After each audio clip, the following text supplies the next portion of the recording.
நட்சத்திர எழுத்தாளர் ரா முருகவேலின் மிளிர்கள் இப்போது ஆடியோ ஃபார்மேட்டில் உங்கள் விகடன் பிளேயில். இப்பவே விகடன் ஆப்பை இன்ஸ்டால் பண்ணுங்க. பிளே ஐகானை கிளிக் பண்ணி மிளிர்கள் கேளுங்க. அன்பு நெஞ்சங்களுக்கு இனிய இனிய வணக்கங்கள். தேர்தல் நெருங்கிடுச்சு. அதனாலதான் கூட்டணியில இருக்கிறவங்களும் சந்திக்கிறாங்க, கூட்டணியில இல்லாதவங்களும் மாற்று கூட்டணியில இருக்கிறவங்களும் சந்திக்கிறாங்க. ஒரு பரபரப்பாவே இருந்துகிட்டு இருக்கு இல்லையா? இப்ப கூட பார்த்தோம்னா திமுகவுடைய கூட்டணி கட்சியினர் திமுக தலைவர் மு.க. ஸ்டாலினை சந்திச்சிருக்காங்க. ஆனாலும் நாம பார்க்க போறது ஒரு 4-5 நாட்களுக்கு முன்னாடி தேமுதிகவுடைய பொதுச் செயலாளர் பிரேமலதா விஜயகாந்த் மு.க. ஸ்டாலினை சந்திச்சாங்க இல்லையா? அந்த பின்னணிகளை பார்க்க போறாங்க. அதான் அன்னைக்கே நம்ம பேசிட்டோமே அப்படின்னா அதுக்கப்புறமும் சில விஷயங்கள் தீவிரம் அடைஞ்சிருக்கு. குறிப்பா கூட்டணி, நெருங்கும் கூட்டணி, அதுலயும் முக்கியமா எவ்வளவு தொகுதிகள், எந்தெந்த தொகுதிகள், இப்படி பல விஷயங்கள்லாம் ஓடிக்கொண்டிருக்கு அப்படின்னு 2 வட்டாரங்கள்ல இருந்தும் தகவல்கள் வருதுங்க. சரி, 2 பேரும் ஏன் கூட்டணியில சேரணும் அப்படின்னு ட்ரை பண்றாங்க. திமுக சைட்ல எடுத்துக்கிட்டோம்னா ஒரு 12-13 பாயிண்ட்ஸ் இருக்கு. இந்த பக்கம் தேமுதிக சைட்லயும் ஒரு 5-6 பாயிண்ட்ஸ் இருக்குங்க. ஸோ இன்னைக்கு முதன்மையா அதை பார்க்கலாம். இன்னொரு பக்கம் உட்கட்சிக்குள்ளாரையே ஒவ்வொருத்தரும், அதாவது மினிஸ்டர்ஸ், உதாரணமா சொல்லணும்னா ராஜேந்திரன் உள்ளிட்ட சிலர் வேற தொகுதி மாறலாமா அப்படின்னு யோசிச்சுட்டு இருக்காங்க. அதே போல மாஜி அமைச்சர்கள் எடுத்துக்கிட்டோம்னா சி.வி. சண்முகம், ராஜேந்திர பாலாஜி, மாஃபாய் பாண்டியராஜன் பலரும் சில விஷயங்களை யோசிச்சுட்டு இருக்காங்க. அப்ப தோல்வி பயமா இல்ல வெற்றி எண்ணிக்கையை அதிகரிக்க திட்டமா? இந்த பின்னணிகள் தாங்க இன்றைய நம்முடைய விரிவான இளங்கோவன் எக்ஸ்பிளைன்ஸ். நான் உங்கள் சகோ சே த இளங்கோவன். நிகழ்ச்சிக்கு போகலாம். டிஎம்கே 50 பிரேமலதா போட்ட மதிப்பெண்கள் நட்பு ரீதியிலா இல்லை கூட்டணி கணக்கா? தேமுதிகவுடைய பொதுச் செயலாளரான திருமதி பிரேமலதா விஜயகாந்த் முதலமைச்சர் திரு மு.க. ஸ்டாலின் அவரை வீட்டில் போய் சந்திச்சு நலம் விசாரிச்சாங்க. ஏன்னா மருத்துவமனையில் சிகிச்சை எடுத்துட்டு இருந்தார் இல்லையா? ஸோ வீட்டுக்கு வந்ததால அவருடனான நலம் விசாரிப்பு சந்திப்பு. வெளியில அரசியல் இருந்ததா அப்படின்னு பத்திரிகையாளர்கள் கேள்வி கேட்டப்ப இல்ல, நட்பு ரீதியிலான சந்திப்பு அப்படின்னு பேசினாங்க பிரேமலதா விஜயகாந்த். ஆனாலும் அதுக்கப்புறம் பார்த்தோம்னா திமுக தேமுதிக இரண்டும் கூடுதல் நெருக்கம் காட்டுறதையும் உணர முடிஞ்சது. இப்ப கூட உள்ளம் தேடி இல்லம் நாடி அந்த பயணத்தை மக்களை தேடி பயணிச்சிட்டு இருக்காங்க இல்லையா பிரேமலதா விஜயகாந்த். அப்ப பத்திரிகையாளர்கள் கேட்ட கேள்விக்கு திமுகவுக்கு எவ்வளவு மார்க் போடுவீங்க அப்படின்னு கேட்டதுக்கு நிறையும் இருக்கு குறையும் இருக்குங்க, ஒரு 50 மார்க் போடலாம் அப்படின்னு சொல்லியிருக்காங்க. பாஸ் மார்க்கை விட கொஞ்சம் அதிகமாகவே மார்க் போட்டிருக்காங்க. என்ன நடந்துட்டு இருக்கு 2 கட்சிகளுக்கும் உள்ளே? அதாவது சந்திப்பு அதிகாரப்பூர்வமாக இருந்தாலும் நலம் விசாரிப்பா இருந்தாலும் அதற்கு பின்னாடி சீக்ரெட்டா சில நகர்வுகள் ஓடிக்கொண்டிருக்குங்க. திமுகவில் இருக்கின்ற ஒரு சீனியர் அமைச்சர் தேமுதிக சைடில் இருக்கக்கூடிய சில முக்கியமானவங்க குடும்பத்தை சார்ந்தவங்களோடு தொடர்ந்து பேச்சுவார்த்தை நடத்திட்டு தான் இருக்காங்க. அதில் தேமுதிக சைடில் அவங்களுடைய எதிர்பார்ப்பு இரட்டை இலக்கத்தில் தொகுதிகள் வேணும், குறைஞ்சபட்சம் 15 to 20 தொகுதிகள் வேணும் அப்படிங்கிற ரேஞ்சில் அவங்க பேச்சுவார்த்தையை ஸ்டார்ட் பண்ணியிருக்காங்க. அதே நேரத்தில் திமுக சைட்ல இருந்து அவ்வளோலாம் முடியவே முடியாதுங்க, ஒற்றை இலக்கம் தான், ஒரு 4 to 6 அதுவே பார்க்கலாம். ஏன்னா இங்கே திமுகவிலையும் நிறைய கூட்டணி கட்சிகள் ஏற்கனவே பலமாக இருக்கும் அப்படின்னு பேசிட்டு இருக்காங்க. ஆனாலும் மக்களவை ஒரு தொகுதி, அப்புறம் ராஜ்யசபா மாநிலங்களவை ஒரு சீட் நாங்கள் கட்டாயம் கொடுக்குறோம், பின்னாடி பார்த்துக்கலாம் அப்படிங்கிற ரேஞ்சில் இந்த சைடில் பேச்சுவார்த்தையை தொடங்கியிருக்காங்க. இப்போ வர பேச்சாகத்தான் இருக்கு. சரி, 2 கட்சிகளும் ஏன் ஒரே கூட்டணியில் சவாரி செய்யணும் அப்படின்னு நினைக்கிறாங்க? நெருங்கும் டிஎம்டிகே டார்கெட் 200 ஸ்டாலினின் கனவை நிறைவேற்றுமா இந்த 13ம்? முதலாவதாக திமுக மதிமுக 2 கட்சிகளுக்கு இடையிலான அந்த உறவு அந்த அளவுக்கு சரியில்லை. குறிப்பா மதிமுகவுடைய சில லீடர்ஸ் முதலமைச்சரை சீண்டும் வகையில பேசுவதை பெருசா விரும்பல அறிவாலய தலைமை. இரண்டாவதாக திரு துரை வைகோ முதன்மை செயலாளர் மதிமுக, அவர் கூடுதல் நெருக்கத்தை பாஜகவிடம் காட்டிக் கொண்டிருக்கிறார். மூன்றாவதாக இதை ஒட்டிதான் மதிமுகவுக்கு மாற்றாக தான் தேமுதிகவை அவங்க அந்த இடத்துல வச்சு பார்க்கலாம் அப்படின்னு திட்டமிட்டு இருக்காங்க. முக்கியமா தேமுதிகவை பொறுத்த வரைக்கும் 234 தொகுதிகள்லையும் அவங்களுக்குன்னு தனிச்சு வாக்குகள் இருக்கு. ஆனா மதிமுக எடுத்துக்கிட்டோம்னா சவுத்துல ஒரு குறிப்பிட்ட தொகுதிகள், அப்புறம் மேற்கு மண்டலத்துல ஒரு சில தொகுதிகள், இங்க கிழக்கு மண்டலத்துல ஓரிரு தொகுதிகள் அப்படின்னு அங்கொன்றும் இங்கொன்றுமாகத்தான். ஸோ கிரிக்கெட்ல எப்படி எந்த டவுன்ல இறக்கி விட்டாலும் ஒரு 10-15 ரன்னாவது வந்தா போனஸ் நினைப்பார் இல்லையா ஒரு கேப்டன், அந்த மாதிரி நினைக்கிறாங்க திமுகவில். 4ஆவதாக தெலுங்கு பேசும் மக்களுடைய வாக்குகள். 5ஆவதாக பாஜக பிற மொழி பேசக்கூடிய மக்களை குறி வச்சு தமிழ்நாட்டில் தீவிரமா அரசியல் நகர்வுகளை முன் வச்சிட்டு இருக்காங்க. ஓப்பனா சொல்லணும்னா தெலுங்கு பேசக்கூடிய மக்கள் கிட்டத்தட்ட ஒரு 42 லட்சம் வாக்குகள் இருக்கு.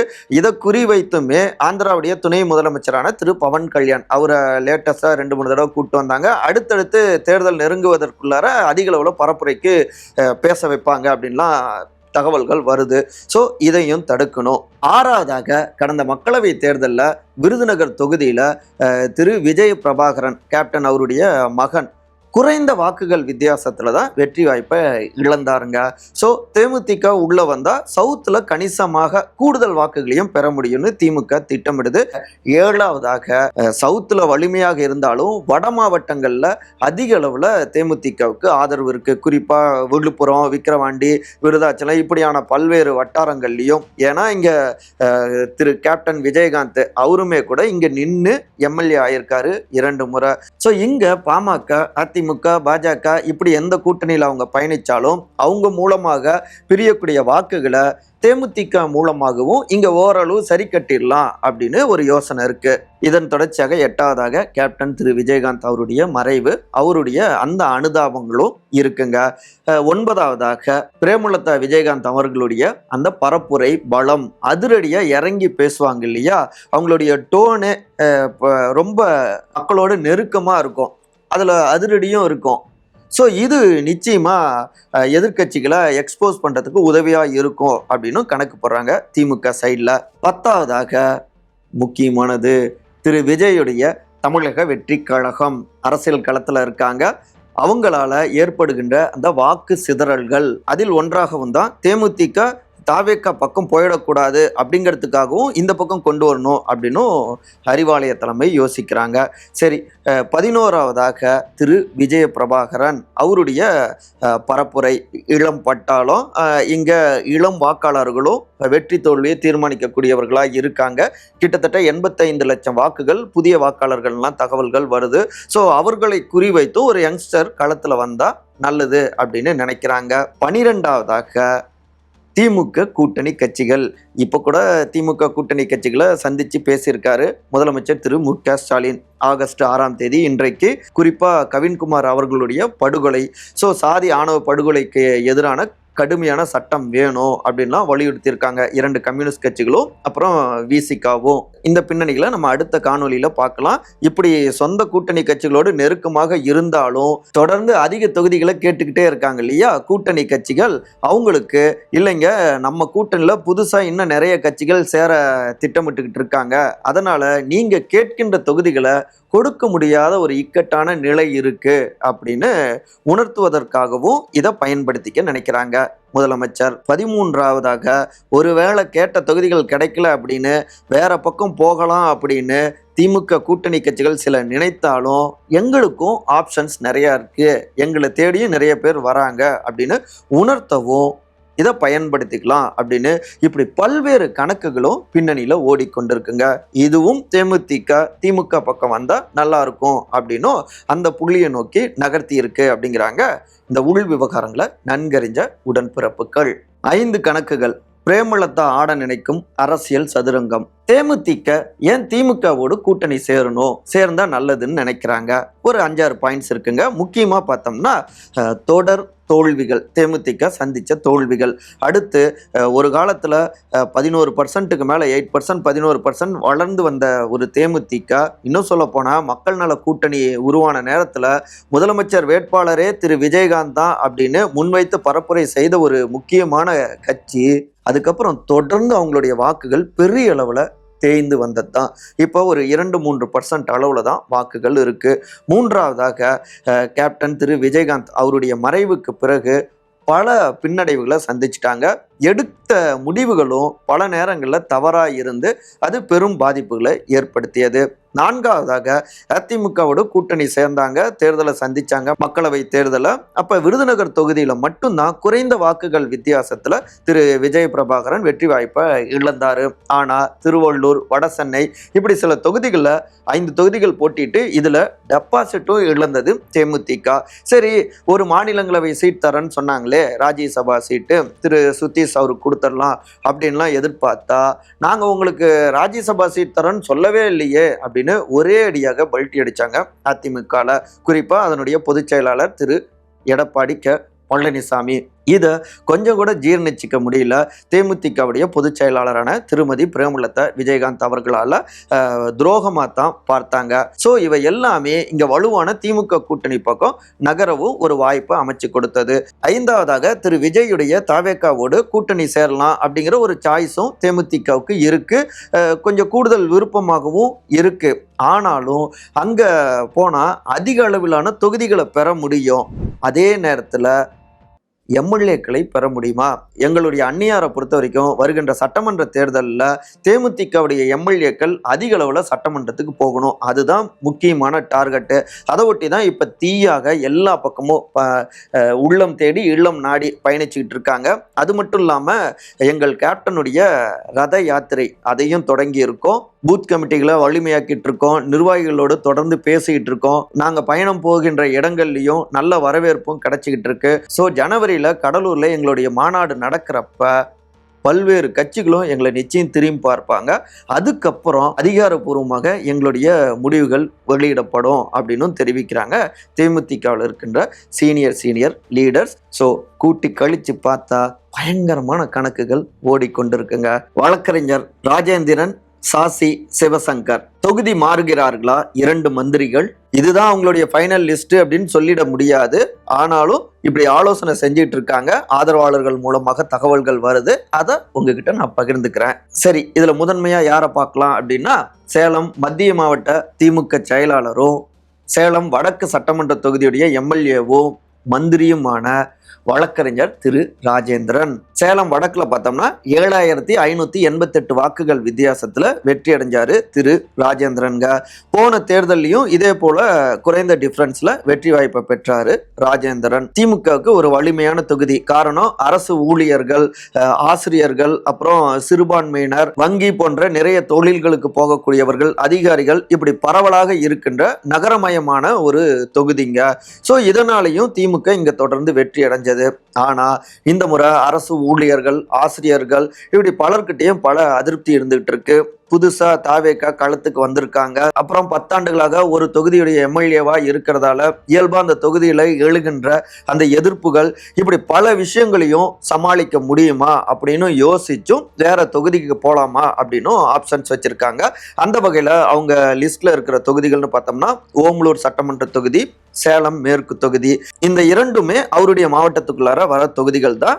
சரி, சேலம் மேற்கு அவர் ஏன் செலக்ட் பண்றாரு அப்படின்னு பார்த்தா, 2016 குறைந்த வாக்குகள் வித்தியாசத்துல தான் திமுக வெற்றி வாய்ப்பை இழந்ததுங்க திரு பன்னீர்செல்வம், முன்னாள் துணை மேயர். அதே நேரத்துல 2021 21,499 வாக்குகள் வித்தியாசத்துல அமோகமாக இங்க வெற்றி அடைஞ்சாரு பாமகவுடைய திரு அருள்ங்க. இதற்கடுத்து ஓமலூர் சட்டமன்ற தொகுதிங்க. ஆனா இங்கேயும் 2021 சட்டமன்ற தேர்தலில் கிட்டத்தட்ட 55,294 வாக்குகள் வித்தியாசத்துல திரு ஆர் மணி வெற்றி அடைஞ்சாரு அதிமுகவில். இவ்வளோ டிஃப்ரென்ஸ் இருக்கு. அப்ப இந்த தொகுதியை ஏன் எதிர்பார்க்கிறாரு, குறி வைக்கிறாரு அப்படின்னா, ராஜேந்திரன் அவர்களுடைய சொந்த ஊரு, அவருடைய உறவின் வகைகள் நிறைய அளவுல ஓமலூர் தொகுதி முழுக்கவே இருக்காங்க. அவங்க எல்லோருமே கை கொடுப்பாங்க. அங்கேயும் இப்ப பார்த்தோம்னா சமீப காலமாக அமைச்சராகவும் இருக்கிறதால, அவருடைய மாவட்டங்கிறதால ஓமலூர் நகர்ப்புறம் சார்ந்து நிறைய திட்டங்கள் எல்லாம் கொண்டு வந்துட்டு இருக்காரு. அங்க கூடுதல் கவனம் செலுத்துறாரு அப்படிங்கிறத இது உணர்த்துவதாகவும் இருந்துகிட்டு இருக்கு. ஆனா இந்த 2 தொகுதியிலுமே அவர் முக்கியமா யோசிக்கிறது பாமக. அவங்க யாரோட கூட்டணி அமைக்கிறாங்களோ அதுல இருந்து தன்னுடைய தொகுதியை தேர்வு செஞ்சுக்கலாம் அப்படின்னு யோசிக்கிறாரு. அதிமுக பாமக கூட்டணி அமைஞ்சா தொகுதி மாற்றம் என்கிற அந்த திட்டத்தை அப்படியே கிடப்புல போட வாய்ப்புகள் அதிகங்க. எப்படின்னா, பாமக 2016 தனியா நின்னாங்க இல்லையா, அந்த நேரத்திலேயே கணிசமான வாக்குகளை இந்த ஓமலூர்ல அவங்க பெற்று இருக்காங்க. எப்படின்னா, கிட்டத்தட்ட 48,721 வாக்குகள். அதே நேரத்துல சேலம் மேற்கு தொகுதியில பார்த்தோம்னா 95,935 95,935 ஓட்ஸ் வாங்கியிருந்தாங்க. அதே நேரத்துல அதிமுக பார்த்தோம்னா திரு விக்னேஷ் 73,947 ஓட்ஸை தான் அவங்க வாங்கியிருந்தாங்க. ஸோ இதெல்லாம் வைத்து தான் நம்பிக்கை வந்தது திரு ராஜேந்திரனுக்கு இங்க தொகுதி மாறலாமான்னு. ஆனாலும் இதுலயும் ஒன்று புரிஞ்சுக்கணும். ஓமலூர் எடுத்துக்கிட்டோம்னா 28,620 வாக்குகளை திரு அண்ணாதுரை மக்களவை தேர்தலில் பெற்றாருங்க. கணக்கு போட்டுக்கோங்க. அப்ப திமுக வாங்கிய வாக்குகளை விட அதிகம். அதே போல சேலம் மேற்கு தொகுதி எடுத்துக்கிட்டோம்னா 22,516 வாக்குகளை பாமக பெற்றது. அதோடு அதிமுக பெற்ற 73,947 வாக்குகளையும் கூட்டினோம்னா 96,463 ஓட்ஸ் வருதுங்க. அப்ப திமுக பெற்றது மேற்குல 95,935 வாக்குகள் மட்டும்தான். அப்ப பாமக கூட்டணி சேர்ந்தா தொகுதி மாறுவது அப்படிங்கிறத ஹோல்ட் பண்ணிடுவாரு திரு ராஜேந்திரன். அப்புறம் இன்னொரு கணக்கும் இருக்கு. அதிமுக பொறுத்த வரைக்கும் வடக்கு தொகுதி வீக்காகவே இருந்துகிட்டு இருக்கிறதால இந்த தேர்தலில் அவங்க பாஜகவுக்கு சேலம் வடக்கு தள்ளி விடவும் வாய்ப்புகள் அதிகம் அப்படின்னு தகவல்கள் வருது. அப்படி பாஜக பக்கம் போயிட்டா அப்பாடா அப்படின்னு நிம்மதி பெருமூச்சு விடுவார் அமைச்சர் திரு ராஜேந்திரன் அப்படிங்கிறாங்க. வடக்குலயே அவர் போட்டியிடுவாருங்கிறாங்க. இதுதான் பின்னாடி இருக்கக்கூடிய தகவல்கள். கூடுதலா பார்த்தோம்னா சேலத்தை பொறுத்த வரைக்கும் ஒரு 4-5 தொகுதிகளை நிச்சயமா திமுகவால வெற்றி பெற முடியுங்க. கெங்கவல்லி, சங்ககிரி, இங்க மேற்கு, மேட்டூர், இப்படி இங்க ஓமலூர், வடக்கு, இப்படி தொகுதிகளை வெல்ல முடியும். இங்க இருக்கக்கூடிய சமுதாய ரீதியிலான கணக்குகளையும் சரியா செய்யணும், திட்டங்களையும் அதிக அளவில் மக்களுக்கு கொண்டு போகணும். கூடுதலாக மாவட்ட செயலாளர்களும் மந்திரிகளும் எம்பிக்களும் இங்க போகணும். ஏன்னா 2 எம்பி ஒரு அமைச்சர் இந்த சேலம் மாவட்டத்துல இருக்காங்க. இப்போ ஒரு உதாரணம் சொல்லணும்னா, வெள்ளை ஏகாதிபத்தியத்தை எதிர்த்த மாமன்னர் நம்முடைய மிகப்பெரிய போராளி தீரன் சின்னமலை அவர்களுடைய நினைவு நாள் சமீபத்தில் வந்ததுங்க, ஜூலை 31ஆம் தேதி. இப்ப முதலமைச்சர் திரு மு.க. ஸ்டாலின் அந்த நினைவு நாள்ல மரியாதை செலுத்தினாரு. அந்த புகைப்படத்தை பாருங்க. அமைச்சர் திரு ராஜேந்திரன் அவரு நினைவு நாள்ல மரியாதை செலுத்தினாரு. அந்த புகைப்படத்தையும் பாருங்க. முதலமைச்சர் கூட பார்த்தோம்னா திரு வெள்ளக்கோவில் சாமிநாதன் அமைச்சர், திரு செந்தில் பாலாஜி முன்னாள் அமைச்சர், இப்படி முக்கியமானவங்க இருப்பாங்க. இங்க மேற்கு மண்டலத்துல சேலம் மாவட்டத்துல பரவலாக வெற்றி தோல்வியை தீர்மானிக்கிறதுல கொங்கு வெள்ளாள கவுண்டர் சமூகத்தினரும் இருக்காங்க. மேற்கு மண்டல வீக்கா இருக்கு. சோ அச்சமூக முகங்களுக்கு கூடுதல் முக்கியத்துவமும் கொடுத்துட்டு இருக்காரு முதலமைச்சர் திரு மு.க. ஸ்டாலின். அதே நேரத்தில் அமைச்சர் திரு ராஜேந்திரன் அவர் கூட இருக்கிறவங்கள பாருங்க, அச்சமூகத்தை சார்ந்த முகங்கள் இல்லைங்க.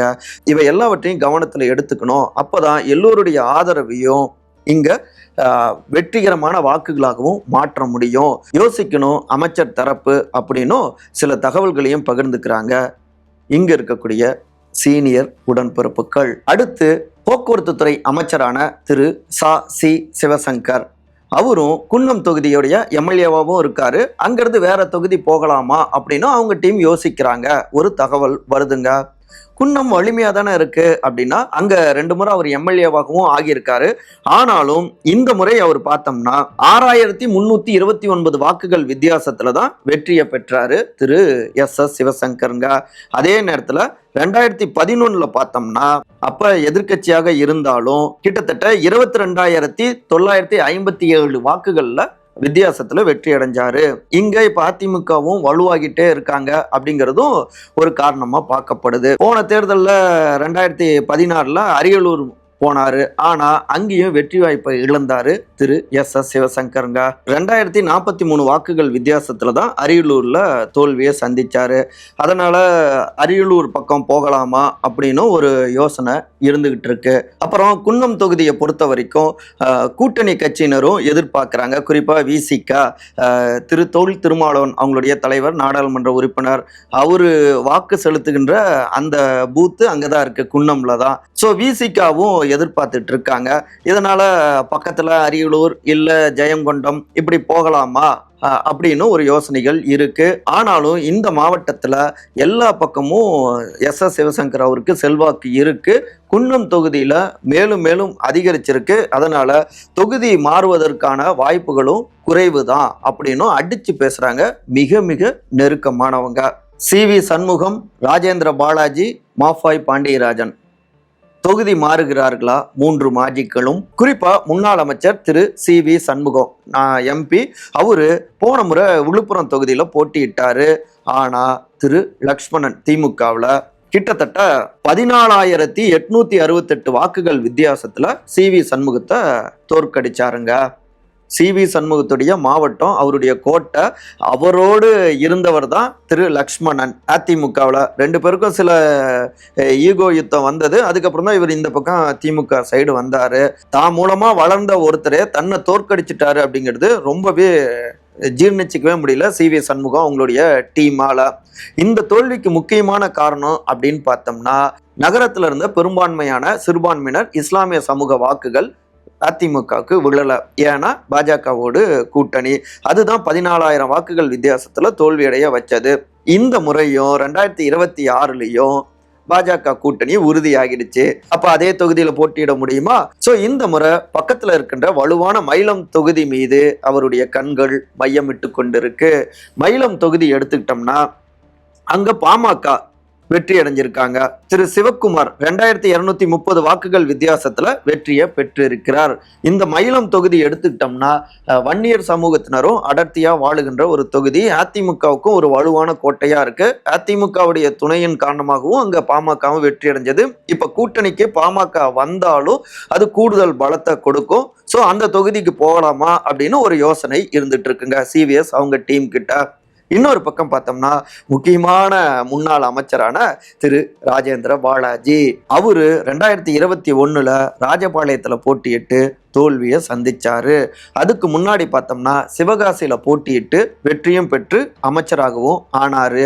மறுபடியும் சிவகாசியில போட்டியிட்டா சில உள்ளடி வேலைகள்லாம் இருந்தது. ஸோ நம்மளை தோக்கடிச்சிருவாங்க அப்படின்னு நினைச்சுதான் தொகுதி மாறினாரு. ஆனாலும் முடியல. இப்ப மறுபடியும் நான் எங்க நின்னாலும் வெற்றி பெறுவோம், எங்க மாவட்டத்துல சிவகாசியில போட்டியிடுவேன் அப்படின்னு சமீபத்துல கண் கலங்கள்லாம் பேசியிருந்தாரு. சிவகாசியை தேர்வு செய்வதற்கு முக்கியமான காரணம், இங்க 3வதாக போட்டியிடுகின்ற ஒரு கட்சியும் கணிசமான வாக்குகளை பெற்று வராங்க. சோ அப்படி ஸ்பிளிட் ஆகின்ற வாக்குகளை குறைச்சாலே வெற்றி பெற்று விடலாம் அப்படின்னு ராஜேந்திர பாலாஜி கருதுறாரு. அது மட்டும் இல்லாம இந்த மாவட்டத்துல நாடார் சமூகத்துடைய வாக்குகளும் அடர்த்தியா இருக்காங்க. சோ அவங்களோடவும் இப்ப கூடுதல் நெருக்கத்தையும் காட்ட தொடங்கி இருக்காரு. இவை எல்லாமே கை கொடுக்குங்கிறது அவருடைய கணக்குங்க. அடுத்து இன்னொரு முன்னாள் அமைச்சரான திரு மாஃபாய் பாண்டியராஜன் ஏற்கனவே சவுத்ல இருந்து விருதுநகர்ல இருந்து வெற்றி அடைஞ்சாரு. அதுக்கப்புறம் அவரு அதிமுகவிலையும் ஐக்கியமானாரு. இங்க அதிமுகவில் பார்த்தோம்னா ஆவடியில போட்டியிட்டு வெற்றி அடைஞ்சு அமைச்சராகவும் ஆனாரு. அதுக்கப்புறம் விருதுநகர் மாவட்டத்துக்குள்ளார சில பல பஞ்சாயத்துகள், குறிப்பா ராஜேந்திர பாலாஜி அவங்களுடைய டீமோடு சில மனஸ்தாபங்கள், இதனால மறுபடியும் அவருக்கு ஆவடி தொகுதியை தள்ளி விட்டுட்டாங்க. அடுத்த முறை ஆவடியில தோல்வியை சந்திச்சாரு. சோ இந்த முறை மறுபடியும் சவுத்துல குறி வைக்கிறாரு. விருதுநகர் மாவட்டத்துல மையமிடுறாரு. சமுதாய ரீதியிலாக நாடார் சமுதாயத்தினருடைய சங்கங்கள், இப்படி இயக்கங்கள் எல்லோரையும் சந்தித்து அவங்களுடைய விழாக்கள்ல பங்கெடுத்துக்கிறாரு. சோ இந்த சமுதாய வளமும் கை கொடுக்கும் அப்படின்னும் ஒரு கணக்கு போடுறாரு. இப்படியாக சிட்டிங் மந்திரிகளும் முன்னாள் மந்திரிகளும் தொகுதி மாறலாமா அப்படின்னு பல விஷயங்களை தேர்வு செஞ்சுட்டு இருக்காங்க. இது எதுவுமே ஃபைனல் லிஸ்ட் கிடையாது. அங்க ஓடிக்கொண்டிருக்கிற தகவல்களை தான் நம்ம நேயர்கள்கிட்ட பகிர்ந்துக்கிறோம். முடிவுகள் எப்படி வேணுமானாலும் மாறலாம். ஒண்ணு மட்டும் தெளிவா புரியுது, எல்லாரும் தீயா ஓடிக்கிட்டு இருக்காங்க ஜெயிச்சே தீரணும் அப்படின்னு. மற்ற தேர்தல் போல இந்த 2026 தேர்தல் இருக்காதுங்கிறது மட்டும் புரிஞ்சிக்க முடியுது. மற்றபடி இதே போன்ற அரசியல் சார்ந்த காணொளிகளை காண விகடன் டிவியை சப்ஸ்கிரைப் பண்ணுங்க. மறக்காம உங்களுடைய சிறந்த கருத்துக்களை கருத்துரை பகுதியில் பதிவு செய்யுங்க. அனைவரும் அன்பால் ஒருங்கிணைந்திருப்போம். நன்றி, வணக்கம். மக்களின் தலைவர், தமிழின் பெருமை, கருத்தரங்கத்தின் காவலர், முத்தமிழறிஞர் கலைஞர் அவர்களின் 7ஆம் ஆண்டு நினைவு நாளில் நன்றியுடன் நினைவு கூறுகிறார் பெரம்பலூர் நாடாளுமன்ற உறுப்பினர் KN நேரு.